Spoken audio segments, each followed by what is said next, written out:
یا غوث المدد شاہ جیلا المدد یا غوث اعظم رضی اللہ تعالیٰ عنہ کا ایک مرتبہ ایک محلے میں جانا ہوا.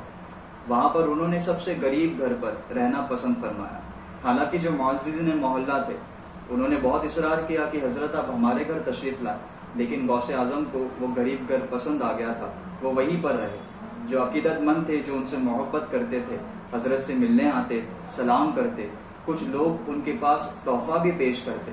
کسی نے گائے پیش کی، کسی نے بکریاں پیش کی، کسی نے سونا پیش کیا، کسی نے چاندی پیش کی.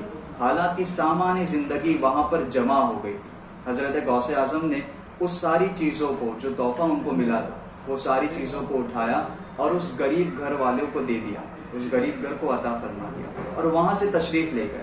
اس کے بعد وہ جو غریب گھر تھا، اس غریب گھر کو حضرت غوث اعظم رضی اللہ تعالیٰ عنہ کی قدموں کی برکت مل چکی تھی.